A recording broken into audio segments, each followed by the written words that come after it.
I'm Kate Winkler Dawson. And I'm Paul Holes. This is Buried Bones. Hey, Paul.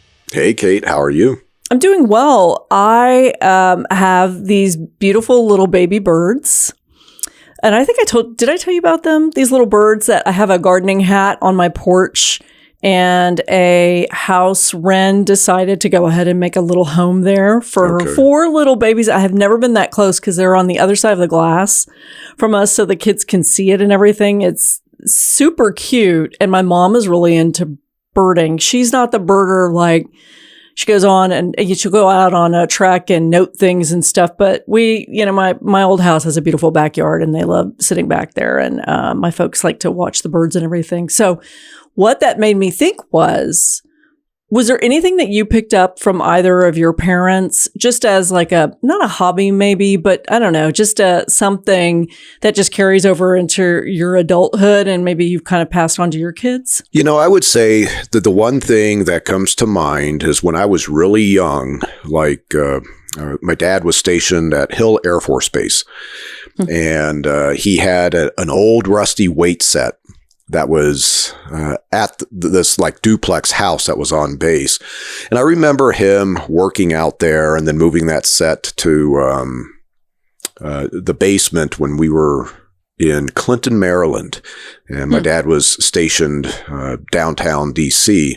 And, just seeing him work out was something that I just glommed onto. And so starting at like age 12, I started lifting weights, and that just kind of has stuck with me. That's become just, part of my lifestyle. Now, your dad's not still working out, I assume? No, he's had his health issues. He's in his later 70s now. And, he had a stroke a few years ago that's caused him some physical disabilities. And he's trying to get back from, that aspect, but he was, up until, his later years, he was always involved with some sort of weight training or resistance training. And now he's, having to resort to a different type of workout that helps with his mobility and stuff. Okay. So the weightlifting, seeing your dad getting into shape was a big inspiration. And you have kids. You've got, 4 kids? Is that right? Yeah, I have 4 kids. Are they working out? I think they're in sports too. Well, maybe they were. So my 2 older kids were more involved in the athletics aspect, the sports. And my oldest, my daughter, who, grew up sort of like a tomboy type personality, she really glommed on to the working out. My 2 younger kids, have both slowly embraced working out. It's we were concerned that they weren't getting involved in sports. They weren't very active. But my son that's in college, he's routinely working out and he's, got his own self motivation to keep going, and my daughter is off and on. She's heavy involved with, the musical side. But she's starting to get back into some sort of working out. Okay. Well, that's great. I mean, I think, we can learn all sorts of things from our parents, and the kids are kind of picking up a little bit of the bird stuff for me. And we finally got them all out of the nest, which was nice. And so my kids were super thrilled about seeing stuff like that. I just think that was it was sweet for them to see. And I think that's because of my mom. So it's nice when we pick up stuff. Hopefully I give them good habits and not bad habits. We'll see. Well, I mean, that was just I guess you'd just say it's almost like a privilege that the bird built a nest right there to where you can watch, the young ones, feed and sleep and eat and all of that.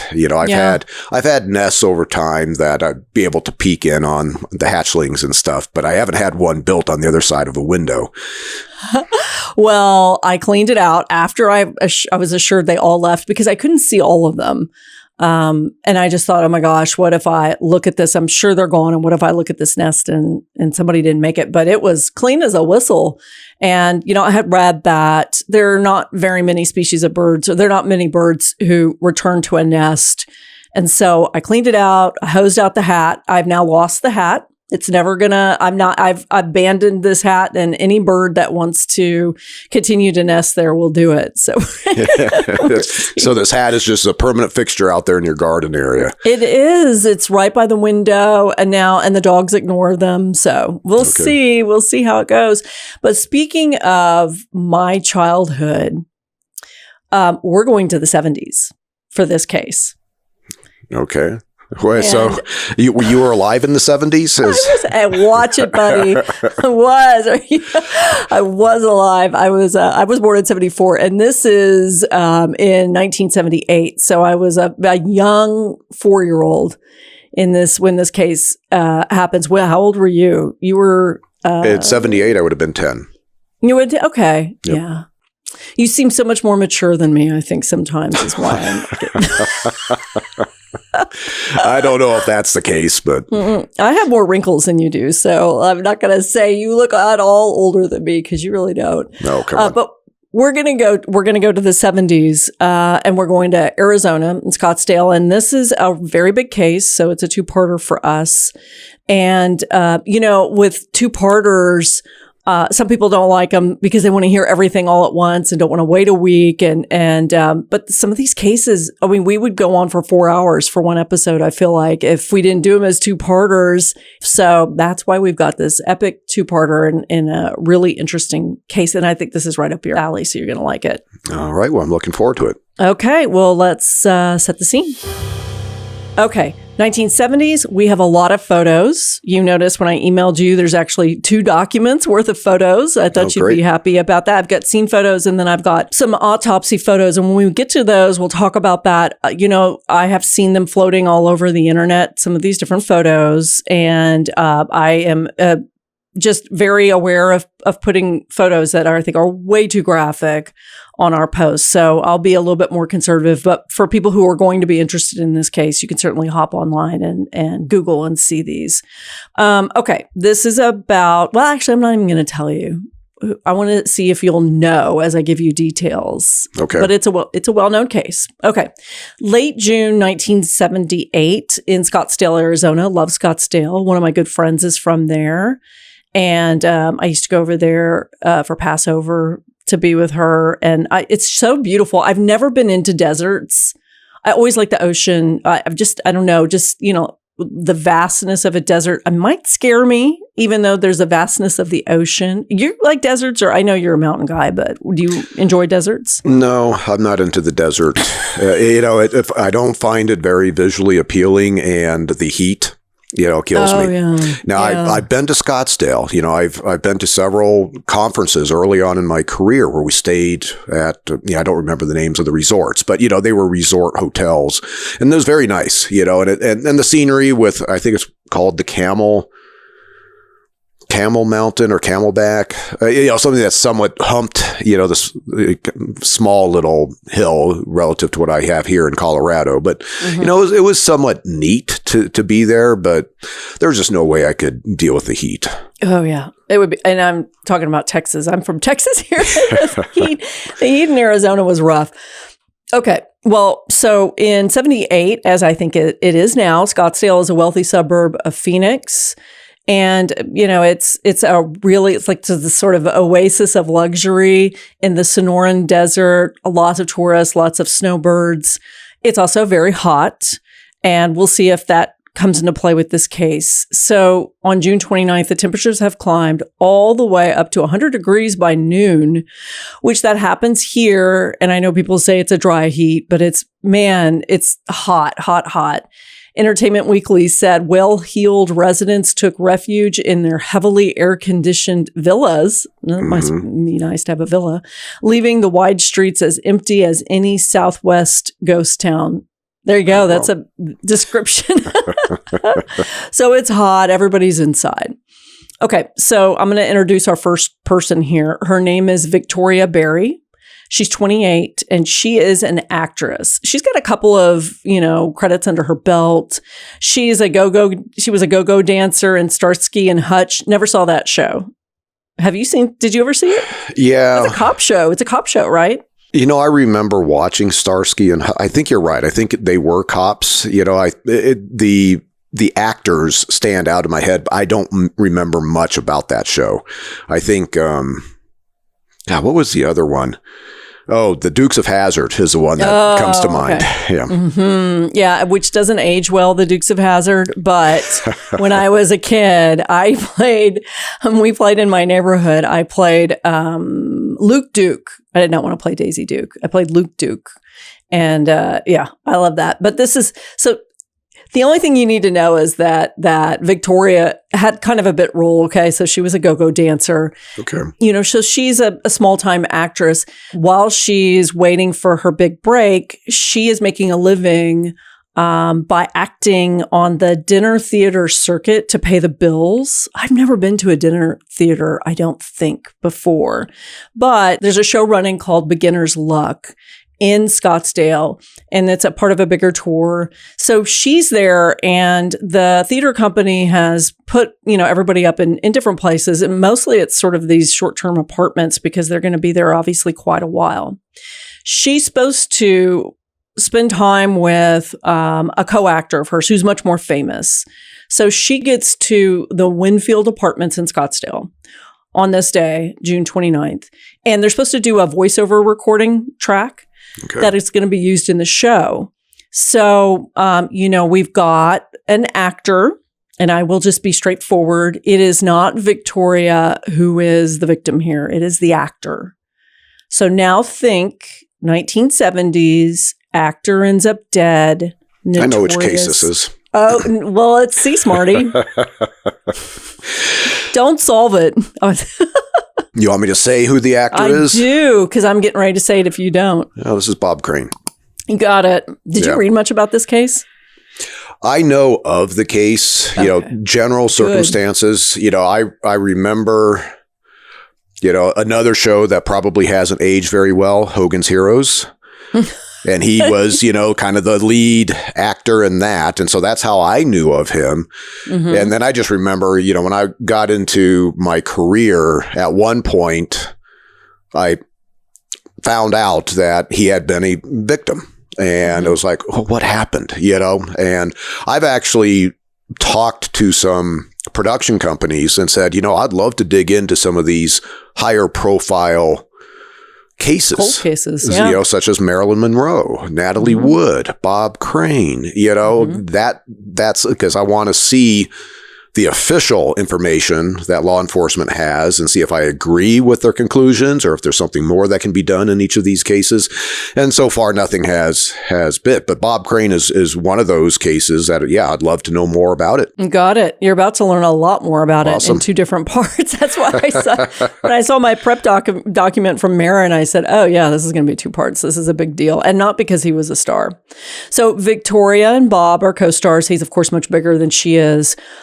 As a star, and she arrives to his apartment. So let's just talk about Bob Crane real quick. As you said, he was the star of the hit series Hogan's Heroes, which is set in a German POW camp during World War II. Yes, probably doesn't age well. I'm assuming you're right about it. I've never seen one thing. I know the very famous headshot of him, wearing the uniform, and he's very handsome, and he has this really great smile on his face. But that's it. Yeah. I don't know. I didn't even know it was set in Germany until I got ready to look at the case. Yeah. And, you have sort of this ragtag group of POWs that the Nazis have imprisoned at this camp. And so there's a lot of interaction between these POWs and the Nazi characters that are running. I remember this like Colonel Klink, Okay, now I know that name. I got it. Good. Yeah. And in terms of aging, well, it's been so long since I've seen it in terms of how it would portray, various, sensitivities. I don't know.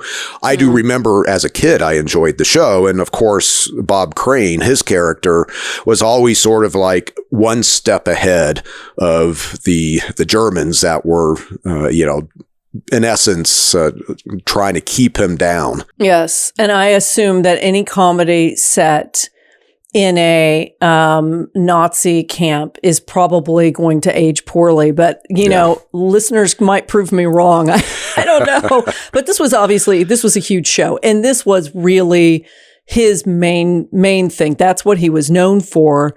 And so just go ahead and open your documents. I had asked you via email, please don't look at them. And then I unfortunately had put the name of our victim on one of them. So that's why I was glad that you are so busy that you couldn't even open my email. So there's 2 documents. One is called Scene Photos and one is called Bob Crane Photos. So look at that. Just to remind you, he's so handsome. And that's how I remember him in every headshot I've ever seen of Hogan's Heroes. Yep. I mean, that's just like yesterday watching him on the show. So no, for sure. So the show went off the air in the early 70s. And he just didn't really recover from that. He never had a big hit after that. And now he's doing this sort of dinner theater, off Broadway type stuff. So it doesn't mean that he's gone downhill necessarily, but his career is not doing particularly well. So he has done this dinner theater where a lot of people recognize his name, and he turns out to be a big draw, which is one of the reasons why I think Victoria is happy to be a co-star in this.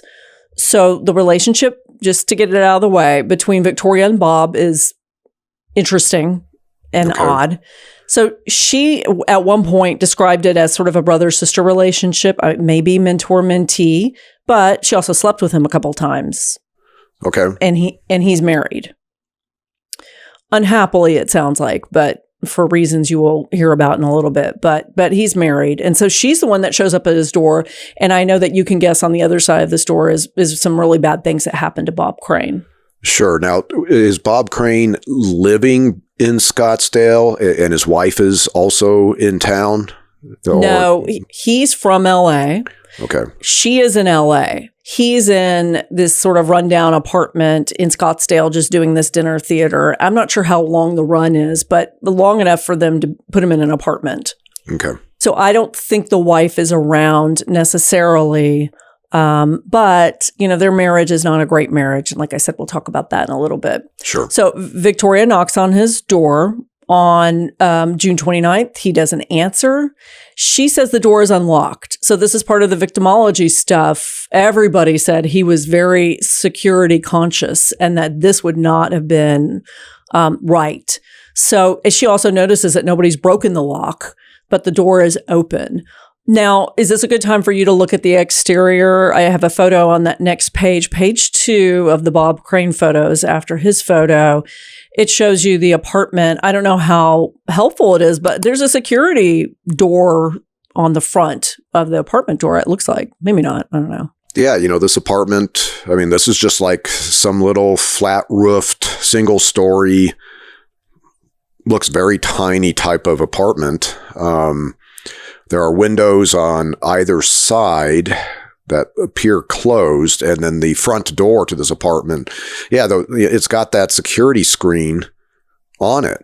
So that's that's an effective barrier.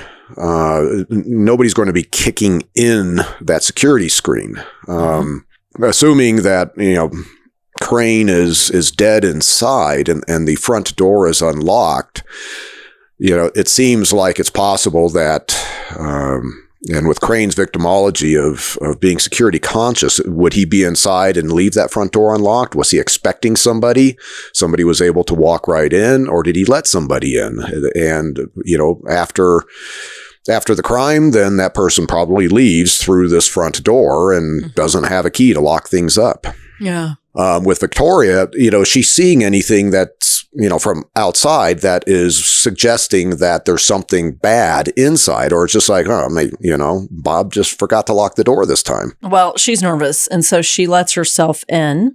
Okay. And she scans around the apartment. It's not a big apartment. She is looking for Bob. She doesn't find anything until she goes to his bedroom. And then she finds this, what's described as a bloody nightmarish scene with Bob Crane, who, is covered in blood and laying in bed.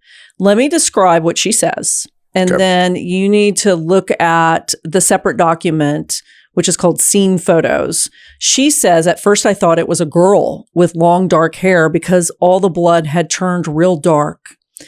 The whole wall was covered from one end to the other with blood. And I just sort of stood there and I was numb. He was curled up in a fetus position on his side, and he had a cord tied around his neck in a bow. And the reason I wanted to read the description first is because sometimes you and I talk about, well, they say blood's everywhere. What does that really mean? Well, they say the cord was tight or in a bow. What does that mean? Now you actually have the first witness on the scene who knows him, walks in, gives the media or the police a description, but we have the photos. So it'll be interesting to see the contrast between what she thinks she saw or remembers and what actually because we have a lot of photos. Yeah, so I've opened up the document of scene photos. So I'm seeing Bob Crane laying on his bed. He's on his right side. There's a pillow that's somewhat behind his head. And then the zoomed in photos, I'm seeing the blood pool underneath his head, as well as the blood flows that are coming from under his, from where his hair's at. So there's probably significant wounds like lacerations from blows, which now I see in the last photo. There's at least 2 linear lacerations that have split the scalp. These would bleed tremendously, and that very well could be the source of the blood flows on his face. And everything that I'm seeing with the blood flows are consistent with the position pretty much as found. It's not showing that there's a lot of movement after he's received these bleeding injuries and the blood flows are shifting as he's moving. So in all likelihood, he was in this position when at least those 2 blows were inflicted. Now, when you say that there's blood all over the place, okay, I don't see that. Do you? I don't see it on walls. Well, I can see, the one photo that's an overall photo that shows him laying on the bed and shows the wall behind him, towards the wall that's, towards the head of the bed. I am seeing what is likely blood spatter. And so that's, maybe to the inexperienced person who's not used to seeing, a homicide scene, that may be very overwhelming to see a fair amount of blood spatter that is up on the wall. But it's not like this room, like there's just been this huge battle between 2 combatants that are bleeding and there's blood smears and furniture overturned. No, this appears that, it's very akin to possibly, he was asleep and somebody came in and bludgeoned him. And there's no fight whatsoever. And the blood that Victoria is seeing is spatter, which comes from the blows to his head. So when we start talking, blood patterns, blood spatter occurs when there's a pooled blood source. So imagine if you have, let's say a puddle, right? And you stomp in that puddle. Now you can get spatter. With Bob Crane's head, he's going to have received a blow that would cause blood to pool in a wound. So that first blow does not create spatter, but now that he's bleeding, the second blow and the third blow potentially could produce the spatter that I'm somewhat seeing on the wall behind him. The pillow behind him is interesting. There's a very large blood stain on that pillow. That pillow's been moved. By the time this photo was taken, and let me just look at other photos just to see if it shows the pillow in a different position. So that very large blood stain on the pillow suggests that it was closer and possibly had been up against his head, or his head had been on it at one point after he bled.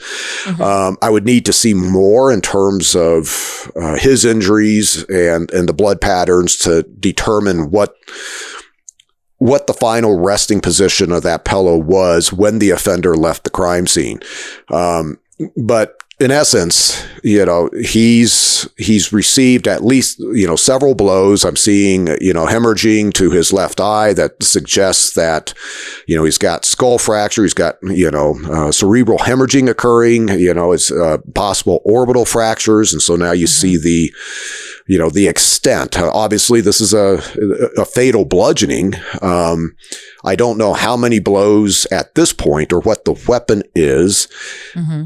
There is a photo of what appears to be two linear blood deposits. I believe that's on top of that's on the bed. That's on the edge of the bed with a ruler suggesting that these linear blood deposits are one is roughly 8 inches long. The other is possibly 12 inches long. The shape of this linear shape possibly could be from the weapon. Let's say the weapon is something akin to a baseball bat or a wood dowel. And after inflicting the blows, the blood being transferred onto the weapon, it was placed on this bed sheet, maybe twice. But this linear blood pattern is too indistinct to draw any conclusion as to, well, what is the weapon, if that's even from the weapon. But right now, that would be my initial assessment. Okay. Let's talk about the cord, because what they determine is this is an electrical cord that was yanked from a VCR. Bob had a lot of recording equipment throughout, his house in LA, but also, at this place in Scottsdale. And it's been tied around his neck. First, I guess let's talk about the bow that she's talking about, and it's on the back of his neck or the side of his neck. What does the cord tell you about any of it? Because they determine that he's got 2 blows on the side of the head. They have an idea of what the object was, but they also say, of course, there's strangulation. Yes. And so I am looking at the close-up photo of the electrical cord. It's showing Crane's left ear with the blood flows, and then this electrical cord, which it's tied from behind, from the backside of his neck. Now, in this photo, I don't see anything that I would call a bow. This right here is a simple half hitch. Basically, when you first start tying your shoe and you cross the 2 laces, that's a half hitch. That's all I'm seeing in this photo. Now, maybe there's more of the knot that is deeper in the kind of embedded into the tissue of his neck that I can't see from here. But right now it looks like it's just a half hitch and it's been tied tight. The interesting thing that I'm seeing about this is that if you look at the blood flows coming, past his left ear, and those blood flows are running underneath that cord. This is where, at the scene, I would be looking at that cord, because it appears that if that cord is laying down on the side of his face where those blood flows are flowing, so it's resting on his skin, those blood flows are uninterrupted. That indicates those blood flows occurred before that cord was possibly applied. That's sequencing information first. Okay. Well, at least with what I can see, that is what I am interpreting, and I'm having to make a certain assumption because I don't have a photo that's showing how that cord is actually resting on his skin or not. But this appears, from a sequence standpoint, what seems to be logical is Crane is in his bed asleep, or somehow other, just doesn't appear that he is interacting necessarily with an intruder like in a fight. He's down on the bed. He receives these blows that are likely fatal. And then the offender, after inflicting those blows, goes and gets the electrical cord. And I've talked about this on other episodes, this is a common thing, is that the offender doesn't know, is he dead or not, and is making sure he's dead by applying a ligature. So when he walks away, he knows that this ligature is cutting off any possibility of Bob Crane coming back to life. Now, if you look at that last photo, the autopsy photo that's got, the 2 marks on the side of his head, you can see where the cord was. Does that tell you anything? Does that you see the indentation, does that look deep to you, or does that give you any information based on a photo? Well, when we start talking about this furrow, when a ligature is tied around the neck, the tissue underneath the ligature gets compressed. And so there is at this time, after the electrical cord or the ligature has been removed, there is an apparent furrow. However, the tissue has kind of expanded. So it's hard to interpret at this point exactly how deep or how tightly that ligature was applied. In the photo I was just looking at, it's not from the side of his neck, it doesn't look like it is excessively tight. Now, it very well could be effective for strangulation, but I have seen far, far worse in terms of ligatures literally compressing the neck tissues to where, it cuts into the tissue around the neck. That's how tight sometimes these ligatures are applied. And this electrical cord is very narrow. It's just your typical power cord, little two strands, of covered copper wire. If it were tied really tight, it would dig into his neck quite a bit. So one of the things I would want to know from autopsy is there diagnostics present indicating strangulation? Does he have petechia in his eyes? Does that suggest that his heart is still pumping? Or is he absent any of the diagnostics of strangulation that possibly would suggest that he was already dead, his heart's not pumping when that electrical cord was applied? The medical examiner is a little problematic because it sounds like he climbed over the body to do certain things and it knocked the body around, and the investigation is criticized quite a bit. So, well, let me make a comment on that because, sure. as you started talking about Scottsdale, and I have some familiarity, this is an upper end community. And they don't deal with a lot of violent crime like maybe, investigators down in Phoenix are dealing with. And I'm assuming this is a Scottsdale PD case, so from that perspective, they may have been in over their head. 1978 Scottsdale PD, it's possible, they probably hadn't had a homicide, particularly one like this, for many years. And then the other thing is the medical examiner, he may be a very, very competent pathologist, but is he good at crime scene investigation? Yeah. Why is a pathologist climbing all over this bed? That's a no. No. Well, listen to this. And it's like you're reading from my prep document from Marin. Obviously, Victoria had called the police. Scottsdale comes. They don't have a dedicated homicide unit. Yeah. They don't deal with, homicides in this way. And of course, they don't secure the crime scene, which would be the first assumption I would make. They don't know how to do that. Victoria hangs around in the apartment the whole time. They don't boot her out. And the ME, as I said, climbs over his corpse to shave his head so he could look at the injuries. No. Then and there. Yeah, this is just it's a cluster. None of this should be happening. It doesn't sound like this medical examiner's office have death investigators, because typically the sequence is, of course you have a homicide. You set up a perimeter, somebody like Victoria absolutely is out. She needs to be taken back to the office and interviewed, have a formal interview at that point. But then you have to get a warrant. And then there's a succession of, once you have a warrant, then you get competent CSIs that are now documenting the scene, as soon as they possibly can get inside without anything being disturbed. And at a certain point, once the scene is documented and transient evidence has been documented and collected, like some, trace evidence, or let's say impression evidence that could possibly be stepped on by, the death investigators. But then that's when you get the death investigators out, because they have their own role about documenting Bob Crane's body. And sometimes a pathologist will come out.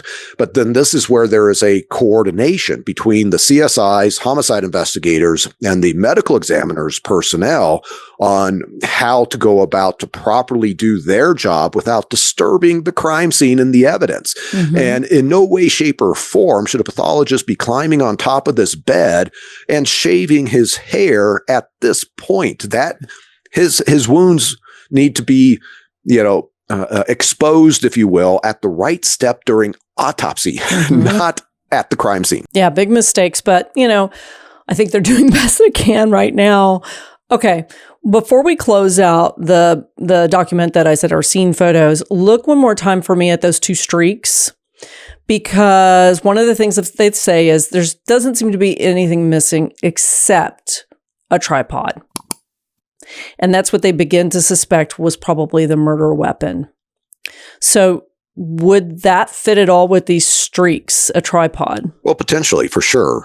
Tripods come in all sorts of different shapes and sizes and different types of builds in terms of how robust they are or how lightweight they are. The lacerations, the 2 parallel lacerations, to the, upper back, right above his left ear. They're too indistinct. It's a reasonably narrow weapon not so narrow like you're dealing, like, let's say, with a blade, like an axe, but this is something where you have some sort of surface that has some width, but it's not overly broad, that it has struck him. And based off of blood spatter on the wall, I know that there's multiple blows. There may be more blows than just these 2 that cause these lacerations. And a tripod, some of the aspects of a tripod potentially could create these lacerations. And then, of course, the legs of the tripod, if you have 2 bloody legs, could that have been something set down there? A tripod set down there, leaving these 2 parallel marks. I wouldn't argue against that. It also could just be one of the legs is bloody of the tripod, and it's been sat down at this location a couple of times. Okay. Well, that's good. All of that is good information. The Scottsdale PD does get a little bit of praise for trying to sort through this scene. Nothing's missing, as I had mentioned before. Nothing of value, at least, except for this tripod. They don't find any signs of forced entry. The front door was unlocked, and the sliding glass door that leads to this pool, this public pool, are both unlocked. Okay, so Bob was a security freak in the 70s. He locks his doors, which sometimes we didn't lock our doors in the 70s, definitely not when we were on our farm. So that makes, of course, investigators think that the killer knew him. Perhaps it was a friend. Of course, they're going to look at the young woman who was coming to his house. So, there's a lot of possibilities, but this is where they're heading so far. They think that the killer fled through the front door after killing Bob. And I'll tell you why. So there's a reporter named John Hook, who I'll mention several times. He ends up writing a book about this. And he says that there were small spots of blood on the inside doorknob and the lock. So is that a fair assumption? That's why they think it was not through the sliding glass door where the pool is, but through the front door, because there's a little blood there on the front door knob? Well, I want to know when they made this observation. Did they make this observation when they're first making entry, or are they making this observation after they've completely contaminated this crime scene? Yeah. If you have a medical examiner up on this bed getting blood on him, and when he walks out, he's leaving blood deposits. And now the CSIs think it's related to the crime scene. Yeah. But the location of the blood would suggest, if it came from the offender, would suggest that after Bob Crane is bleeding, that the offender touched that door. So that seems to be a logical conclusion, but you also have the sliding door leading out to the pool.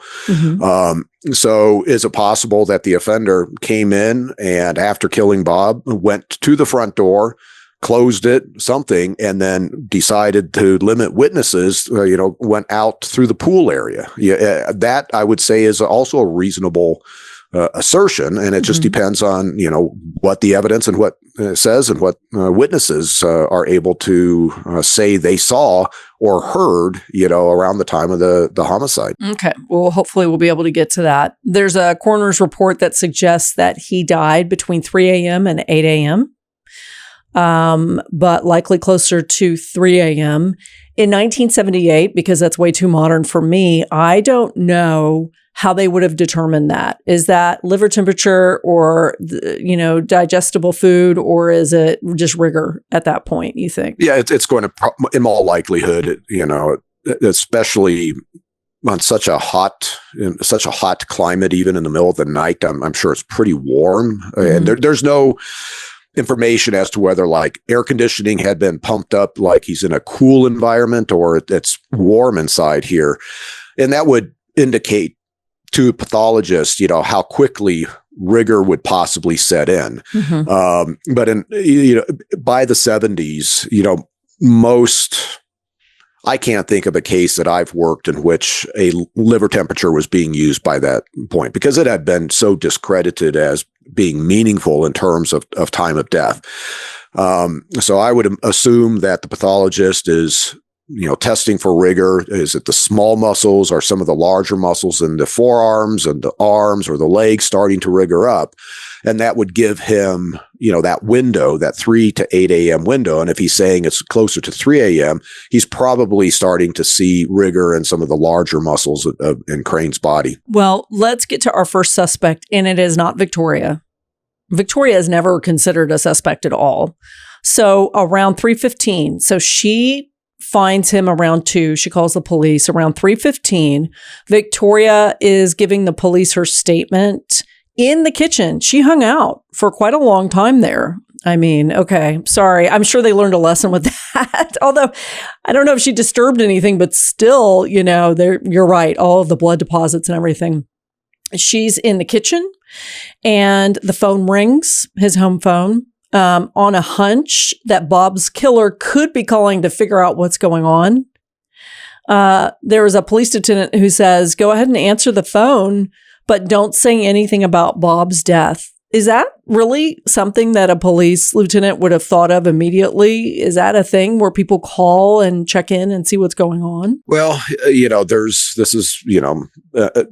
this idea comes from, we know offenders will insert themselves into the investigation. In part, they think it's a way to look more innocent, if you will, as well as to get information as to what's law enforcement thinking? Are they on to me? Or are they not on to me?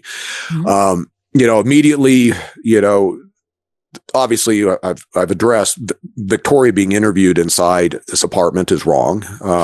This is the crime scene. This entire apartment's a crime scene. You don't know where the offender has gone, what he or she has touched. So you said this lieutenant saying, hey, pick up that phone. It's like, has that phone been latent processed? You don't know. It's like, could the offender's prints be on that phone? Absolutely. That's a great surface for fingerprints. It's one thing if the crime scene processing had already occurred and that phone had been properly documented and processed, then at this point, maybe picking the phone up. I'm not too upset about the lieutenant's thought. Let's figure out who is calling Bob Crane. But I'm upset about how the physical evidence is being handled in this case. Yeah, not well, it sounds like. So the guy on the other line is John Carpenter, not the horror film director, but a different John Carpenter. So Bob and John are friends, and Victoria knows John. And John works in sales for some big electronics companies. So he works for Sony and Kenwood, and he's got some big celebrity clients, including Bob. That's how they met. And I just thought to myself, I did not know that celebrities needed a electronics go-to guy. maybe they do. I wouldn't know. Why would Bob need? Does he have like a hobby where he's got recording equipment in his apartment or something like that? So that's interesting. Yes, he does have a hobby, and I'll tell you about it in a minute. So Victoria and John have a very short conversation. And remember, the lieutenant says, don't tell him that Bob's dead. And John lets her know that he's back in Los Angeles. So he was in Scottsdale, and now he's back in LA. And that's important because the night that Bob died, he had been hanging out with John Carpenter. So whatever happened, if John's involved, he ended back up in LA very, very quickly. And before you react to that, let me say that the lieutenant takes the phone from Victoria. He says that the police are looking into an incident, quote unquote incident, that happened at the apartment. He says that, and John says that, well, I was out with Bob around 1 a.m. And later he'll change that to 2:45 before he then eventually heads to the airport and he catches his flight back to California. But he doesn't ask what this incident is. This is a good friend of his. He's known for quite a while. And of course, the lieutenant thinks that that's pretty odd. So John Carpenter ends up at the top of the list, even though there's a woman who found him, and obviously had access to the apartment and was supposed to go over there. So after that, we've got the phone ringing in Bob's apartment 3 more times. One's a female friend, quote unquote, who is described by the Phoenix New Times as a friend and a girlfriend of Bob's. One is his son, who is Bob Crane Jr., who's just calling to check in on his dad. And then John Carpenter calls again, and this time he wants details of this incident at the apartment. So I know that we say sometimes that not everything everybody does who's a suspect is suspicious. He didn't ask about the incident. Do you think that not asking what this incident was at the apartment is alarming or should be alarming? He had just been with this guy 12 hours earlier by his own admission. Well, do we have a history of law enforcement responding to Crane's apartment prior to this? No, because he hasn't been there very long. Remember, he's just in town for a month or however long this dinner show goes. Okay. That's hard to say if it's suspicious or not. Not asking about the incident. Part of that, at least the way I'm thinking about it, is, well, what is the conversation? Mm-hmm. Like, how is Carpenter hearing Victoria? Is there panic in her voice? Is she crying? How is the lieutenant talking to him?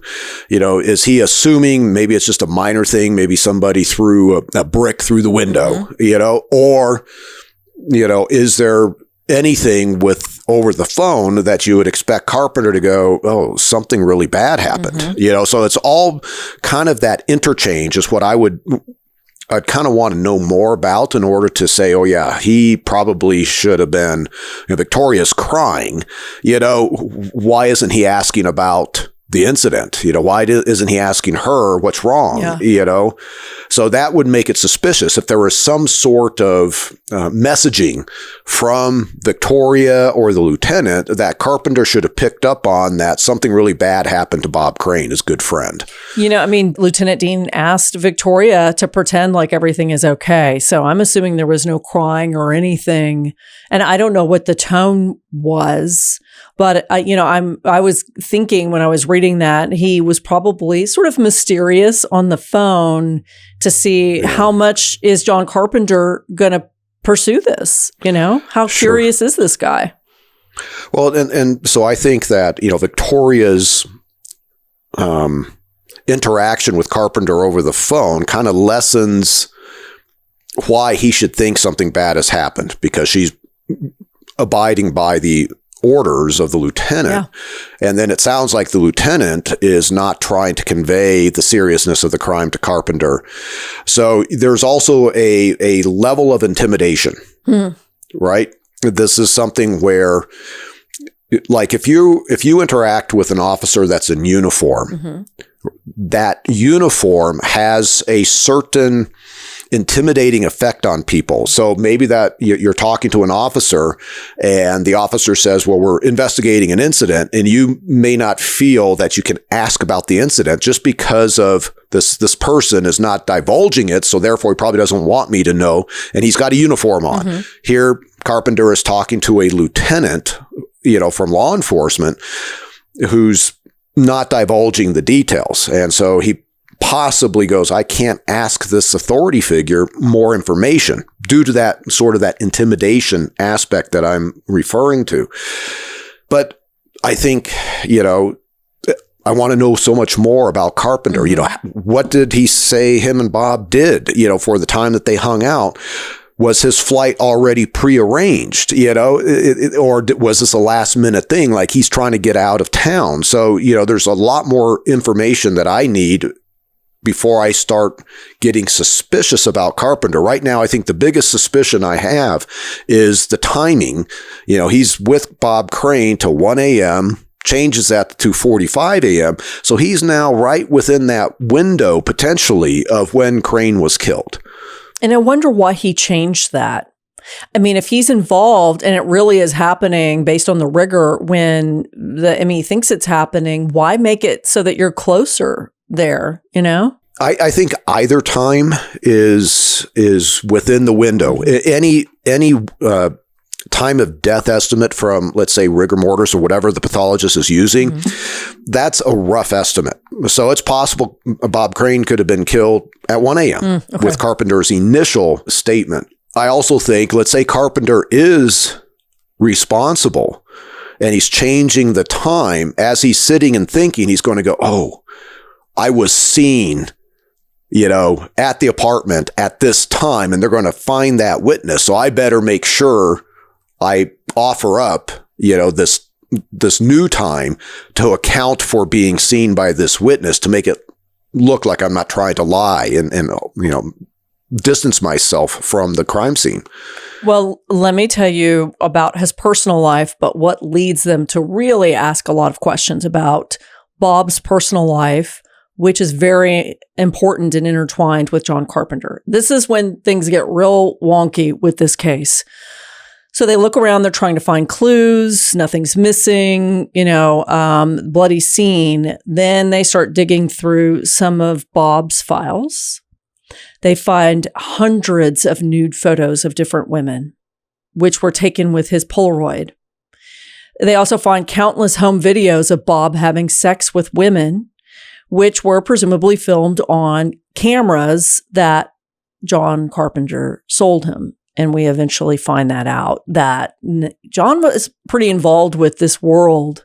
There's a photo of a camera. I mean, if you really want to see it, I can show you. But I mean, it's literally a video camera set up, pointed at the bed.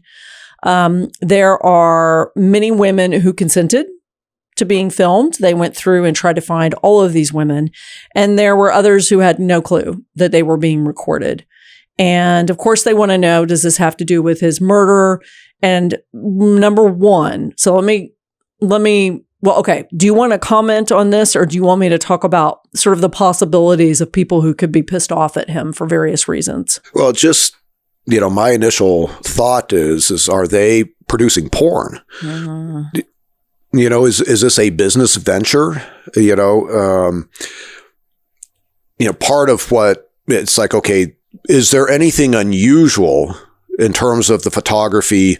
Is there any type of sexual paraphilia, unusual sex acts that they are filming? Mm-hmm. Does Bob Crane, from a victimology standpoint, is this something that he's been doing for a long time, maybe for his own personal use, mm-hmm. if you will? But also now with Carpenter, if this relationship that, Carpenter has access to a variety of different types of electronics that could be needed in order to produce, this pornography. And in 1978, this is around the era of when, the Betamax and the VHS tapes were were coming out. I can't remember exactly when they came out, but you need, if you're going to produce something, you need to be able to put this on a medium that you can sell. It's not like you can upload it to the web. Yeah. So are they seeing anything like that within, Crane's apartment? Or, they most certainly should be doing a search warrant on John Carpenter's residence, wherever that is. It sounds like it's out in LA and, where was he staying while he was out in the Phoenix area, et cetera. Yeah. So there's lots of questions here. Okay. So hopefully you can see this. There's a lot of equipment, and this is in his apartment. Now, I've never read anything about porn, Paul, but this does look like... I mean, this is more than an Annie cam for some pervert who's recording women without them knowing. But he's in a show at the same time. Who knows? Sure. Part of his professional career is, of course, being in front of the camera, being recorded, audio recording. But this is not a small little camera. I'm looking at a photograph of, a boxy camera on a tripod. The tripod is not very tall. And this appears to possibly be out more in the living space. It's not in the bedroom. It doesn't appear to be. Yeah. Because I think that's a fireplace. Does that look like a fireplace in the background to you, where the recording? Yeah, that's what and then you have the TV, So, is it possible that maybe, they practice some of the acting skits and record themselves and watch it on the TV to get that sort of that immediate feedback? That is a possibility. It's just that, he's got video and photos of nude women, some consenting, some not. These videos are being made. These women have no idea they're being filmed. So that would suggest that either they're not recognizing that this camera is actually on, or don't even know what it is if they're looking at it, or he's got it hidden and turned on while there's sex acts occurring. And it just...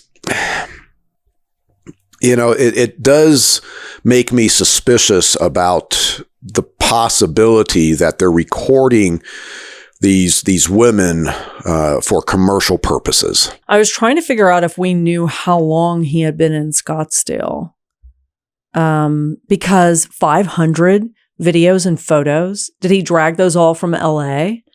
So what's happening? I mean, maybe he drove? I don't know. Yeah, possibly. You put all the electronics in the car and move out. But if he's out in Scottsdale for just a handful of weeks, he's obviously taking advantage of the time that he's out in Scottsdale to continue utilizing, the camera and having the materials, all the photos and these videos. So that does seem odd. And of course, it's like, well, what does John Carpenter say about all this? Yeah, let me just say, it looks to me like, yes, he was only there for the run. It's not like he had, I just thought, well, maybe he moved there or something. That's a lot of equipment and all of that. And it looks likely that he was just there. It could have been even just for a few weeks. We don't know. So, oof. Okay. They start asking questions about his wife, who is an actress named Patricia Olson, who goes by Patty. Marriage was on the rocks, and she knows all about his serial cheating. And she says that the two had actually tried to, in their marriage, they were going to, and they had been talking about this, it sounds like, for a while, because he was cheating and she was tired of it. I don't know if she knows about all of these photos and videos. I don't know if she's one of the people on these photos or videos. Yeah. So then she says, and this is where John's involvement could come in, according to the police. She says that they were recently reconciling. They wanted to make the relationship work, that he went into therapy trying to get a handle on what is described in, I think, the newspaper reporting as a sex addiction. I don't even know if they used that phrase in the 70s in therapy, maybe. In any case, the police don't consider her a viable suspect. She's not there. And, I'm sure she was shocked about hearing about these 500 photo videos happening. Bob had slept with a Scottsdale woman who had a really jealous ex-boyfriend. And at one point, this guy taped a mutilated newspaper photograph of Bob Crane to his ex-girlfriend's back door after this guy found out that she was sleeping with Bob Crane. But the man, who's not named by reporters, isn't ever really considered a strong suspect. There are also reports from a furniture mover who says that police saw a man leaving Bob's apartment that morning, June 29th, and he was found at 2:00 later that day. According to this tipster, the man had left the scene in a white Cadillac with a California license plate. So, I will say, I'll put this one more thing in here. Victoria, her boyfriend, who she ends up marrying later on, is a guy named Alan Wells. He drove a white Cadillac with California plates. Although probably in the 70s, you could throw a rock and hit one of those. He was never tied to this. So, this is what I'm saying is there's this array of people, plus every woman who, found out that he was a sleazebag. Who knows? Obviously, Carpenter's association with Crane the evening before and the timing that Carpenter says he hung out with Crane, that puts him in play. But I wouldn't dismiss, these other suspects. I don't know what law enforcement found out. Are there, good alibis for some of these other, the boyfriends of, these women that, Crane slept with, like that Scottsdale woman?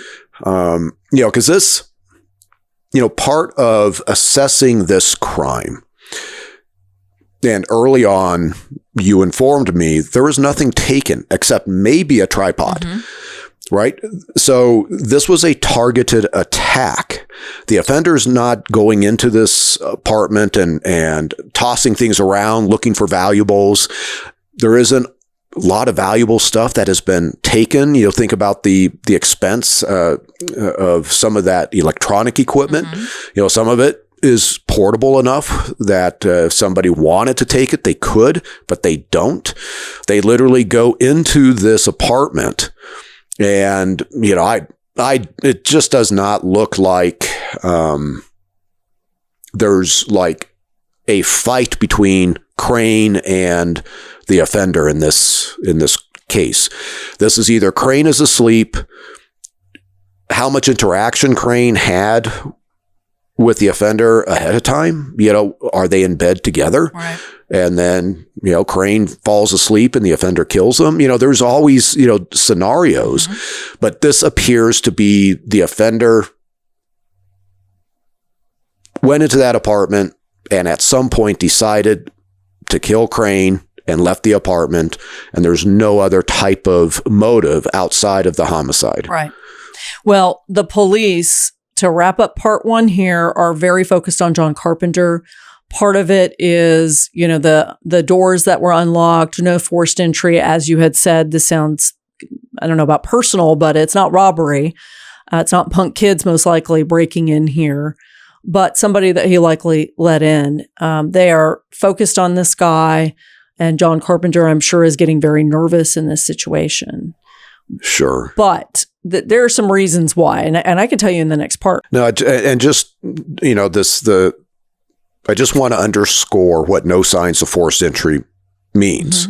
But we talk about different scenarios, how he could have let the offender in because he knows the offender. But you also could have a knock on the door and Crane goes to the door and the offender pushes into. This is forced entry, but there isn't the physical damage that law enforcement can use to assess, oh yes, somebody forced their way in. Yeah. And so that's where it's hard to draw a firm conclusion. Oh, Crane must have known the offender and let him in. It could be a stranger. Yeah, it forced his way in. It could have been this ex-boyfriend holding a gun. So there's not even a push. So nobody even hears anything. He says, get inside and that's it. Well, there's a lot on the table. This also should have been like a 3-parter probably because there's a lot more that happens with this case. So next week we'll talk about Bob Crane, how he is not even, it seems, remotely like the lovable character that we see in the comedy series Hogan's Heroes. And I think this was very shocking to a lot of people when it came out. And we'll talk about John Carpenter and where this story goes, because it is such a Hollywood mystery still. But you asked for it, buddy. You wanted to talk about Bob Crane with somebody, and I am somebody. Yeah, no, I will say, this case is turning out to be more interesting than what I realized. Oh, very good. That if I could just get past that threshold with every case we talk about, that's all I need. Oh, a little better than I thought. Okay. All right. Well, I'm looking forward to the next part. And don't Google anything about Bob Crane. I won't. Okay. I'll see you next week. Sounds good.